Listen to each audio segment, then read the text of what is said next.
ಮಗಳು ಮನೆ ದೀಪ ಅಂತ ಹೇಳ್ತಿದ್ರಲ್ರಿ, ಅದೇ ದೀಪದಲ್ಲಿ ಸಿಗರೇಟ್ ಹಚ್ಕೋತಿದ್ದಾಳೆ ಅಂತ ನಮಗ್ ಗೊತ್ತೇ ಆಗ್ಲಿಲ್ವಲ್ರಿ.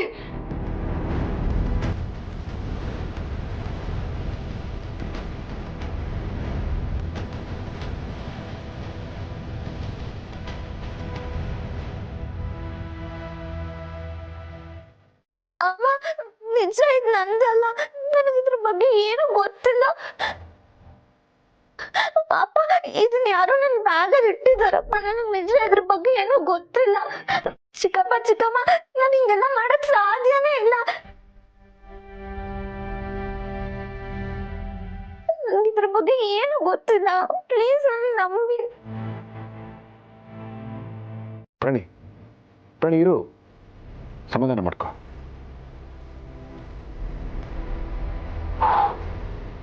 ನೋಡಮ್ಮ, ನಿನ್ನ ನನಗೆ ಪೂರ್ತಿ ನಂಬಿಕೆ ಇದೆ, ಆದರೆ ನಂಬಿಸ್ಲೇಬೇಕಾದಂಥ ಪರಿಸ್ಥಿತಿ.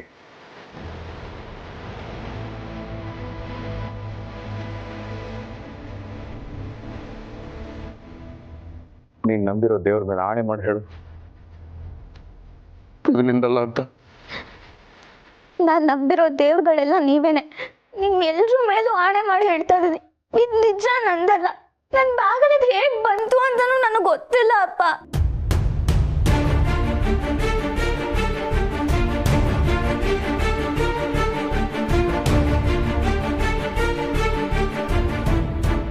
ನಿನಗೆ ಗೊತ್ತಿಲ್ಲದೆ ನಿನ್ ಬ್ಯಾಗಲ್ಲಿ ಬಂದ್ಬಿಡ್ತೇನೆ. ಅವ್ರು ಪ್ರಮಾಣ ಮಾಡಿದ್ಮೇಲೂ ಅನುಮಾನ ಪಟ್ರೆ ಚೆನ್ನಾಗಿರಲ್ಲ. ಅವಳು ನಮ್ಮಗಳು ಗಿರಿ. ಪ್ರಣಿ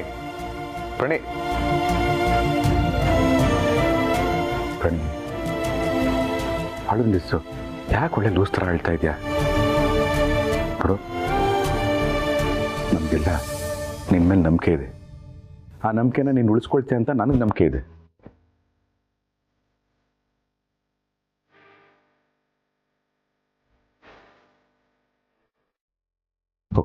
ಮುಖ ತಗೋ.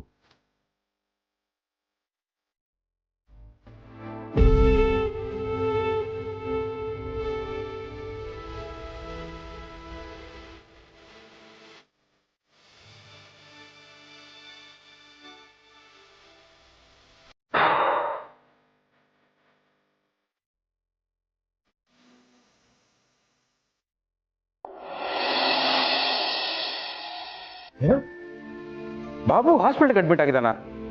ಏನ್ ಸರ್ ಇವಾಗ ಹೇಳ್ತಾ ಇದ್ದೀರಾ? ಮುಂಚೆನೆ ಯಾಕೆ ಹೇಳಿಲ್ಲ? ಏನು ಅಂತ ಹೇಳೋದಪ್ಪ, ಹೇಳಿದ ಮಾತು ಕೇಳಿರೋ ಪ್ರಪಂಚ ಇದು. ಸಿಗರೇಟ್ ಸೇದ್ಬೇಡ ಅಂತ ಎಷ್ಟು ಹೇಳಿದ್ರು ಪ್ಯಾಕ್ ಗಟ್ಲೆ ಸೇದವನು, ಇನ್ನೇನಾಗುತ್ತೆ ಹೇಳು? ಈಗ ಏನಾಗಿದೆ ಅಂತ ಸರ್? ಕಫ ಜಾಸ್ತಿ ಆಗಿ ರಾತ್ರಿ ಎಲ್ಲ ತುಂಬಾ ಕೆಮ್ತಾ ಇದ್ರಂತೆ. ಅವ್ರ ಹೆಂಡತಿ ಹಾಸ್ಪಿಟಲ್ ಕರ್ಕೊಂಡೋಗಿ ನೆಬುಲೈಸೇಷನ್ ಕೊಡಿಸ್ತಾ ಇದ್ದೀನಿ ಅಂತ ಫೋನ್ ಮಾಡಿದ್ರು. ಸರ್ ಹೇಳಿ ಸರ್, ಹಾಸ್ಪಿಟಲ್ಗೆ ಹೋಗಿ ಬರೋಣ. ಶಿವ, ಆಫೀಸ್ ಟೈಮಲ್ಲಿ ಹೊರಗೋದ್ರೆ ಮ್ಯಾನೇಜರ್ ಬೈತಾರಷ್ಟೇ. ಭಾಸ್ಕರ್, ನೀವು ಮ್ಯಾನೇಜರ್ ಅವಾಗವಾಗ ಹೊರಗಡೆ ಹೋಗ್ತಿರಲ್ಲ, ಅವಾಗ ಯಾರು ಕೇಳ್ತಾರೆ? ಬೇಲಿ ಎದ್ದು ಹೊಲ ಮೇಯ್ಬೋದು, ಆದ್ರೆ ಬೇಲಿ ನುಗ್ಗಿ ಯಾರು ಹೊಲ ಮೇಯ್ಬಾರ್ದು. ಇದು ನಮ್ ಡೀಲಿಂಗ್ ರಾಜು ಅವ್ರದ್ದು ಫಾರ್ಮುಲಾ, ಅದನ್ನೇ ನಾನು ಫಾಲೋ ಮಾಡ್ತಾ ಇದ್ದೀನಿ. ಟಕ್ಕನಿಗೂ ಮುಕ್ಕನಿಗೂ ಜೋಡಿ ತಾನಾನ ಅಂದಂಗಾಯ್ತು ನಿಮ್ಮಿಬ್ರು ಕತೆ.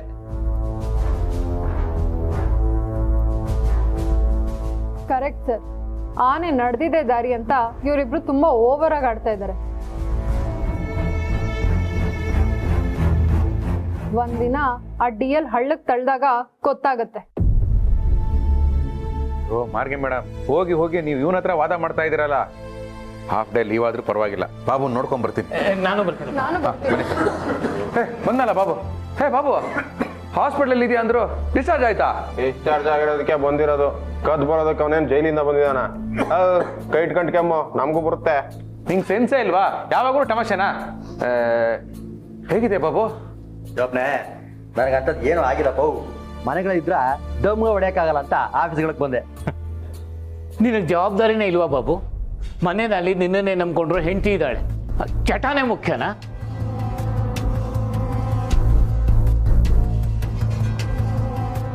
ಅಲ್ಲ ಬಾಬು, ಸ್ವಲ್ಪ ದಿವಸ ಡಾಕ್ಟರ್ ಹೇಳಿದ ಮಾತನ್ನ ಕೇಳಿ ಸಿಗರೇಟ್ ಸೇದೋದನ್ನ ಬಿಡಿ. ಅಯ್ಯ ಮಾರ್ಗಿ ಮೇಡಮ್ಗಳೇ, ನಮ್ಮ ತಾತನು ಬೇಜಾನ್ ಬಿಡಿಗಳು ಸಿಕ್ತಂತೆ. ಒಂದ್ ದಿವಸ ಒಬ್ಬ ಡಾಕ್ಟ್ರು ಸಿಕ್ಬಿಟ್ಟು ಬೀಡಿಗಳು ಎಣ್ಣೆಗಳು ಬಿಡಬೇಕು, ಇಲ್ಲ ಬೇಗ ಹೊಗೆಗಳು ಹಾಸ್ಕೊಂಡ್ಬಿಡ್ತೀಯ ಅಂತ ಹೇಳದಂತೆ. ಆದ್ರೆ ನಮ್ಮ ತಾತನೋ ಈ ಚಟಗಳೆಲ್ಲನೂ ಮಾಡ್ಕೊಂಡು 100 ವರ್ಷ ಬದುಕಿದ್ನೋ. ನಮ್ಮ ತಾತಂಗೆ ಹೇಳ್ದ ಡಾಕ್ಟ್ರು, ಆ ಯಾಕನೋ ಯಾವ ಚಟಗಳು ಇಲ್ದಾನೆ 56 ವರ್ಷಕ್ಕೆ ಚಟಗಳು ಇರ್ಬಿಟ್ನೋ. ಈ ತರ ವಿತಂಡವಾದ ಮಾಡೋರ ಹತ್ರ ಏನು ಮಾತಾಡಕ್ಕಾಗಲ್ಲ. ಚಟಕ್ಕೆ ಇಷ್ಟೊಂದು ಬೆಲೆ ಕೊಡ್ತೀಯಲ್ಲ, ನಿನ್ನ ಆರೋಗ್ಯಕ್ಕೆ ಬೆಲೆ ಕೊಡು, ನಿನ್ನ ಫ್ಯಾಮಿಲಿಗೆ ಬೆಲೆ ಕೊಡು. ಚಟ ಚಟ ಅನ್ಕೊಂಡಿದ್ರೆ ಚಟ ಗ್ಯಾರಂಟಿ. ಹಾ ಹೇಳ್ಬಿಟ್ಟ ವೇದಾಂತ. ಲೋ ಶಿವು, ಚಟ ಇಲ್ದೇ ಇರೋರೇನು ಸಾಯೋದೇ ಇಲ್ವಾ? 100-120 ವರ್ಷ ಬದುಕ್ಬಿಡ್ತಾರಾ? ಕೆಲ್ಸಕ್ಕೆ ಬರ್ದಿರೋ ಮಾತ್ ಬಿಟ್ಟು ಕೆಲಸ ನೋಡೋ.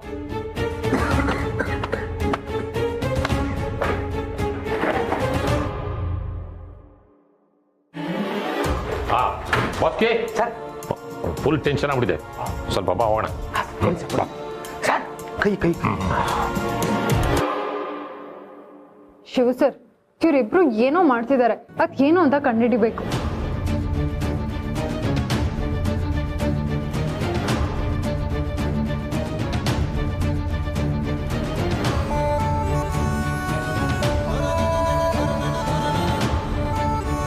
ಸರ್, ನೀವು ಸೇರ್ತೀರಾ ಅಂತಾನೆ ಬ್ರ್ಯಾಂಡೆಡ್ ಸಿಗರೇಟ್ ತಂದಿದ್ದೀನಿ ಸರ್.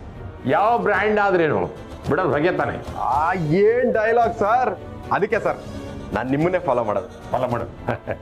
ನೀನು ಬೇಗ ಮೇಲೆ ಬರ್ತೀಯ ಕಡೆ. ಹೇಳ್ಕೊಳ್ಳಿ ಸರ್, ಹೇಳ್ಕೊಳ್ಳಿ. ಯಾರು ನಿನ್ನ? ಅಲ್ಲ ಸರ್, ದಮ್ನ.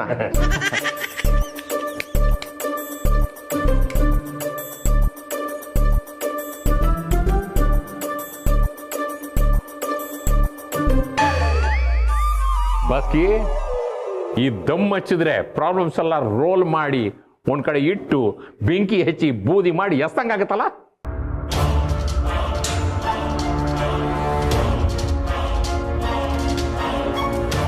ಕರೆಕ್ಟಾಗಿ ಹೇಳಿದ್ರಿ ಸರ್. ಅಷ್ಟಿಲ್ದೆ ಇಷ್ಟು ದೊಡ್ಡ ಪೊಸಿಷನ್ಗೆ ಬರ್ತೀರಾ ನೀವೇ ಹೇಳಿ. ಕರೆಕ್ಟ್ ಕಣಯ್ಯ, ನನ್ನ ಬಗ್ಗೆ ಚೆನ್ನಾಗಿ ಅರ್ಥ ಮಾಡ್ಕೊಂಡಿದ್ದೀನಿ.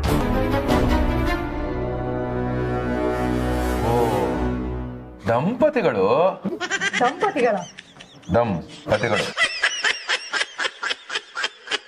ನಾವೇನೇನೋ ಅನ್ಕೊಂಡ್ಬಿಟ್ಟಿದ್ವಿ. ಆದ್ರೆ ಹೀಗೆ ಅಂತ ಗೊತ್ತಿರ್ಲಿಲ್ಲ. ಹೀಗೆ ಅಂತ ಗೊತ್ತಿದ್ರ ಡೀಲಿಂಗ್ ರಾಜುಗಳ ಜೊತೆ ಡೀಲ್ಗಳು ಮಾಡ್ಕೊಂಡ್ಬಿಟ್ಟಿದ್ನಿ. ಈಗಲೂ ಕಾರ್ಗಳು ಮಿಂಚಿಲ್ಲ. ಬೇಡ ಬಾಬು, ಈಗಷ್ಟೇ ಹಾಸ್ಪಿಟ್ಲಿಂದ ಬಂದಿದ್ಯಾ. ನನ್ನ ಮಕ್ಕೆ ಕೇಳಲ್ಲ ಅಲ್ಲಿ ನೋಡು. ಸರ್ ನಮಸ್ಕಾರಗಳು ಸರ್. ನಾನು ನಿಮ್ಮ ಟೀಮ್ಗಳ ಕಾರ್ ಸೇರ್ಸ್ಕೊಳ್ಳಿ ಸರ್. ನೀನು ಸೇರ್ತೀಯಾ? ಜಾಸ್ತಿ ಇಲ್ಲ ಸರ್, ದಿನಕ್ಕ 1-2 ಪ್ಯಾಕ್ಗಳು ಅಷ್ಟೇ ಸರ್. ಸರು ಅದರಲ್ಲೂ ನಿಮ್ಮಂತ ಮ್ಯಾನೇಜರ್ಗಳ ಜೊತೆ ದಮ್ಗಳು ಹೊಡೆದ್ರೆ ನಮ್ಮ ಲೆವೆಲ್ಗಳು ಜಾಸ್ತಿ ಆಯ್ತವ ಸರ್. ನನ್ನ ಜೊತೆ ಸಿಗರೇಟ್ ಸೇರಿದ್ರೆ ಲೆವೆಲ್ಲ ನೀನು ಮೇಲೆ ಬರ್ತೀಯ ಕಡೆಯ. ಅವನಿಗೊಂದು ಹೇಳ್ಕೊಡ. ಲೆವೆಲ್ಲು. ವಿಷಾನ ಚಿನ್ನದ ಬಟ್ಲಲ್ಲಿ ಹಾಕಿದ ತಕ್ಷಣ ಅದು ಅಮೃತ ಆಗಲ್ಲ. ಕರ್ಮ ಕರ್ಮ. ಸಾಯ್ತೀವಿ ಅಂತ ಗೊತ್ತಿದ್ರು ಚಟ ಮಾಡ್ತಾರೆ ಅಂದ್ರೆ ಇಂಥವ್ರಿಗೆ ಏನ್ ಹೇಳಕ್ಕಾಗುತ್ತೆ ಶಿವು? ಆಗಿನ ಕಾಲದಲ್ಲಿ ಹೆಣ್ಮಕ್ಳು ಅಪ್ಪ ಅಮ್ಮ ಮಕ್ಳ ಮೇಲೆ ಆಣೆ ಮಾಡಿಸಿ ಚಟ ಬಿಡಿಸ್ತಿದ್ರು. ಇನ್ ಕೆಲವರು ಮಾಲೆ ಹಾಕೊಂಡು ಚಟ ಬಿಡ್ತಿದ್ರು. ಆದ್ರೆ ಇವರು ಯಾವುದಕ್ಕೂ ಬಗ್ಗಲ್ಲ, ಏನ್ ಹೇಳಿದ್ರು ಕೇಳಲ್ಲ.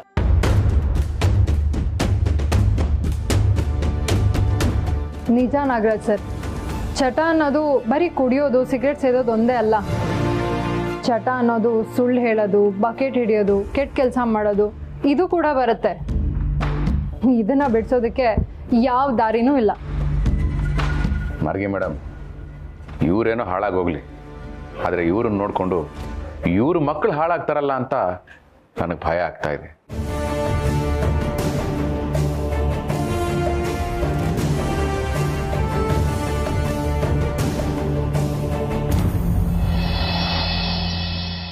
ಆಸ್ಪತ್ರೆಗೆ ಹೋದ್ರೂ ಬುದ್ಧಿ ಬರ್ಲಿಲ್ವಾ ಅವ್ರಿಗೆ? ಅಯ್ಯೋ ಗಿರಿ, ಬದುಕೋ ಆಸೆ ಇರೋರಿಗೆ ಏನೋ ಒಂದು ಹೇಳಬಹುದು. ಬದುಕಿಗಿಂತ ಚಟ ದೊಡ್ಡದು ಅಂತ ಹೇಳೋರ್ಗೆ ಏನು ಅಂತ ಹೇಳಿ. ಅದು ನಿಜಾನೇ ರೀ.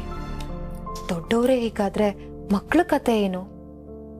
ನಂಗಂತೂ ಪ್ರಣಿ ಬ್ಯಾಗಲ್ಲಿ ಸಿಗರೆಟ್ ಪ್ಯಾಕೆಟ್ ಸಿಕ್ಕಿದ ಮೇಲೆ ತುಂಬಾ ಭಯ ಶುರುವಾಗ್ಬಿಟ್ಟಿದೆ.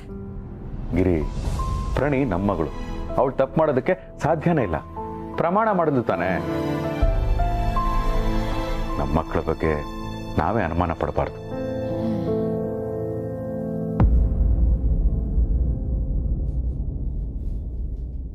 ರೀ ಏನೋ ವಾಸನೆ ಬರ್ತಿದೆ.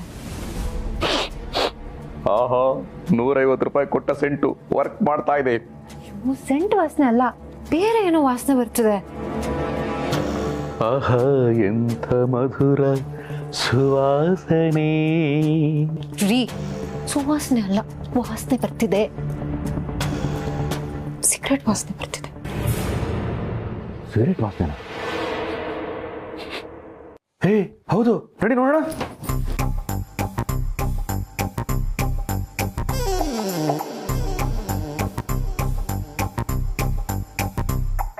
ಗಿರಿ, ನಿಜವಾಗ್ಲೂ ಸಿಗರೇಟ್ ಸ್ಮೆಲ್.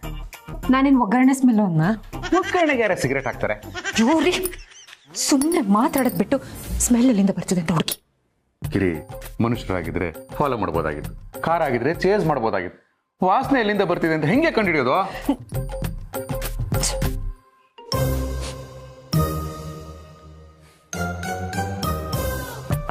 ರೀ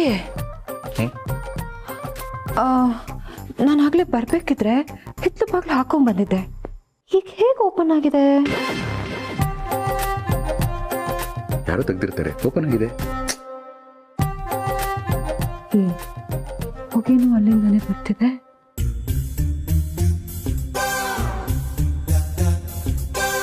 ಹೌದು, ಅಂದ್ರೆ ನಮ್ಮ ಪ್ರಾಣಿ. ಅಯ್ಯೋ ಭಗವಂತ, ನಮ್ಮ ಕಣ್ಣಿಂದ ಇಂಥ ದೌರ್ಭಾಗ್ಯ ನೋಡು ಹಾಗೆ ಮಾಡ್ಬೇಡ.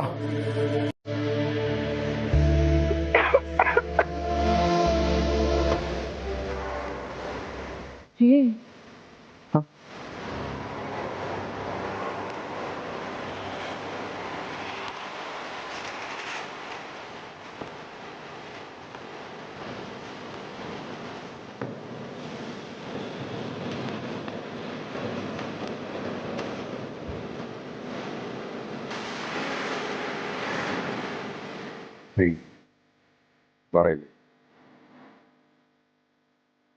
ಬಾರ ಇದೆ.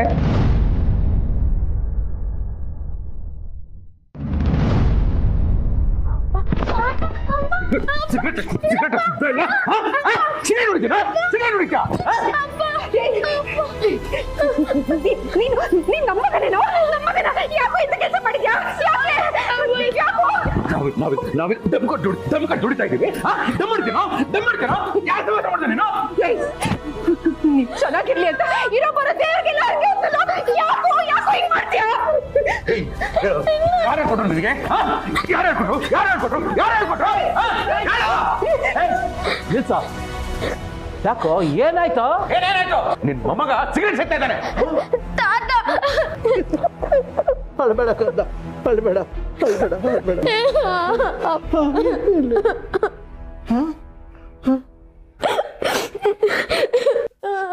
ಕಂದ, ಇದೆಲ್ಲ ನಿಜ ಏನು?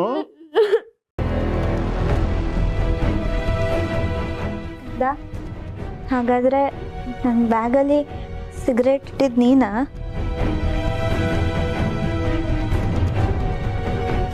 ಸಾರಿ ಅಕ್ಕ. ಏಯ್, ಮಾಡೋದೆಲ್ಲ ಮಾಡಿ ಸಾರಿ ಕೇಳ್ತಿದ್ಯಲ್ಲೋ? ಬಾಯ್ ಬಿಡೋ, ಎಷ್ಟು ದಿನದಿಂದ ನಡೆಸ್ತಾ ಇದೆಯಾ ಅದೆಲ್ಲ? ಇಲ್ಲ ಅಮ್ಮ, ಇದೇ ಫಸ್ಟ್, ಪ್ರಾಮಿಸ್. ಬುಕ್ಕಲ್ಲಿ ಧೂಮಪಾನ ಆರೋಗ್ಯಕ್ಕೆ ಹಾನಿಕರ ಅಂತ ಇತ್ತು. ಅದ್ರ ಬಗ್ಗೆ ಅಪ್ಪನ್ ಕೇಳ್ದೆ. ಅವಾಗ ಅಪ್ಪ, ನಿನ್ ವಯಸ್ಸು ಇದನ್ನೆಲ್ಲ ತಿಳ್ಕೊಳ್ಳೋದಲ್ಲ, ದೊಡ್ಡವನಾದ್ಮೇಲೆ ನಿಂಗೆ ಅರ್ಥ ಆಗುತ್ತೆ ಅಂದ್ರು. ಅವಾಗ ನನ್ಗೆ ಕ್ಯೂರಿಯಾಸಿಟಿ ಜಾಸ್ತಿ ಆಯ್ತು. ಎದುರುಗಡೆ ಬೇಕ್ರಿಲಿ ತುಂಬಾ ಜನ ದುಡ್ಡು ಕೊಟ್ಟು ಸಿಗರೇಟ್ ತಗೊಂಡು ಹೊಗೆ ಬಿಡ್ತಿದ್ರು. ಅದ್ರ ಮೇಲೆ ಆರೋಗ್ಯಕ್ಕೆ ಹಾನಿಕಾರಕ ಅಂತ ಬರ್ದಿರತ್ತೆ. ಅದ್ರಲ್ಲೂ ದುಡ್ಡು ಕೊಟ್ಟು ತಗೋತಾರಲ್ಲ, ಇವ್ರಿಗೆ ಏನ್ ಸಿಗುತ್ತೆ ಅಂತ ಯೋಚನೆ ಮಾಡ್ದೆ.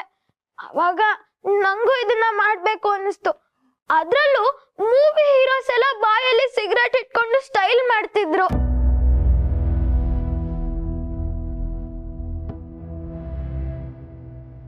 ನಾನು ಇದ್ರಲ್ಲಿ ಏನಿರುತ್ತೆ ನೋಡೇ ಬಿಡೋಣ ಅಂತ ದೇವ್ರ ಮನೆಯಿಂದ ದುಡ್ಡು ಕದ್ದು ಸಿಗರೇಟ್ ಪ್ಯಾಕೆಟ್ನ ಅಕ್ಕನ ಬ್ಯಾಗಲ್ಲಿ ಮುಚ್ಚಿಟ್ಟೆ.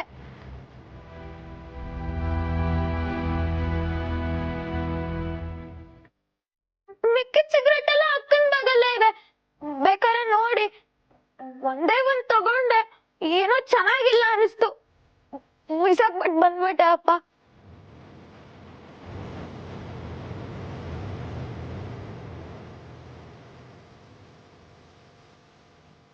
ಪ್ರಾಮಿಸ್ ಅಪ್ಪ, ಇಷ್ಟೇ ಆಗಿದ್ದು. ಇನ್ಮೇಲೆ ಯಾವತ್ತೂ ಇದನ್ನ ಮುಟ್ಟಲ್ಲ, ನನ್ನ ನಂಬಿ. ನಿಜ ಹೇಳ್ತೈತಿ ತಾನೆ? ನಿಜ ತಾನೆ? ಬಾನತ್ತೆ ಅಪ್ಪ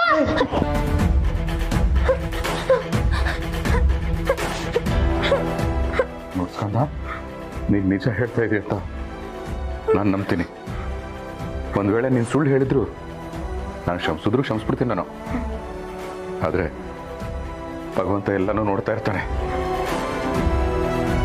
ನೀನೇನಾದ್ರೂ ಸುಳ್ಳು ಹೇಳಿದ್ರೆ ಅವ್ನು ಖಂಡಿತ ಕ್ಷಮಿಸಲ್ಲ. ಇಲ್ಲ ಅಪ್ಪ, ನಾನು ಹೇಳ್ತಿರೋದು ನಿಜಾನೇ. ಪ್ರಮಾಣ ಮಾಡು. ನಿನ್ ಮೇಲೆ ಭಗವಂತನ ಮೇಲೆ ಪ್ರಮಾಣ ಮಾಡು. ದೇವ್ರ ಮೇಲೆ ಆಣೆಗೂ ನಾನು ನಿಜಾನೇ ಹೇಳ್ತಾ ಇದ್ದೀನಿ. ಸಾರಿ ಅಪ್ಪ, ಸಾರಿ. ಅಕ್ಕ ತಾತ ಸಾರಿ. ಸಾರಿ ಭಗವಂತ. ಸ್ಮೋಕಿಂಗ್ ಅಂದ್ರೆ ಹೇಗಿರುತ್ತೆ ಅನ್ನೋ ಕ್ಯೂರಿಯಾಸಿಟಿಲಿ ಇದನ್ನೆಲ್ಲ ಮಾಡಿದೆ. ಮಾಡ್ಲೇಬೇಕು ಅನ್ನೋ ಇಂಟೆನ್ಷನ್ ಇಂದ ಮಾಡ್ಲಿಲ್ಲ ದೇವ್ರೆ. ದಯವಿಟ್ಟು ನನ್ನ ಕ್ಷಮಿಸ್ಬಿಡು.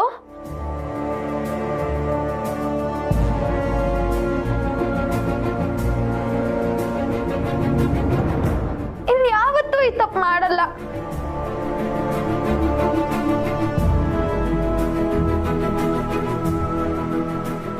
ಕಂದ, ತಪ್ಪಾಯ್ತು ಅಂತ ದೇವರ ಹತ್ರ ಕ್ಷಮೆ ಕೇಳ್ಕೊಂಡಿಲ್ಲಪ್ಪ. ಸಾಕು, ಬಾ ಬಾ.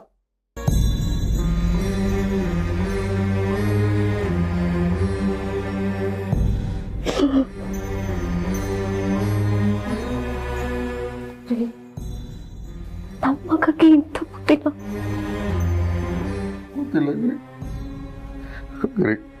ಕೋಪದಲ್ಲಿ ತುಂಬಾ ಹೊಡೆದ್ಬಿಟ್ಟೆ ಅನ್ಸುತ್ತೆ ನೋಡೋಕು.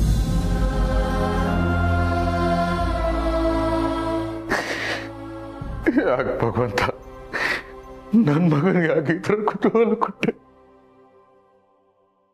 ನನ್ನನ್ನು ಕೇಳಿದ್ರೆ ನಾನೇನು ಹೇಳಿ ಶಿವಪ್ರಸಾದ್? ಭಗವಂತ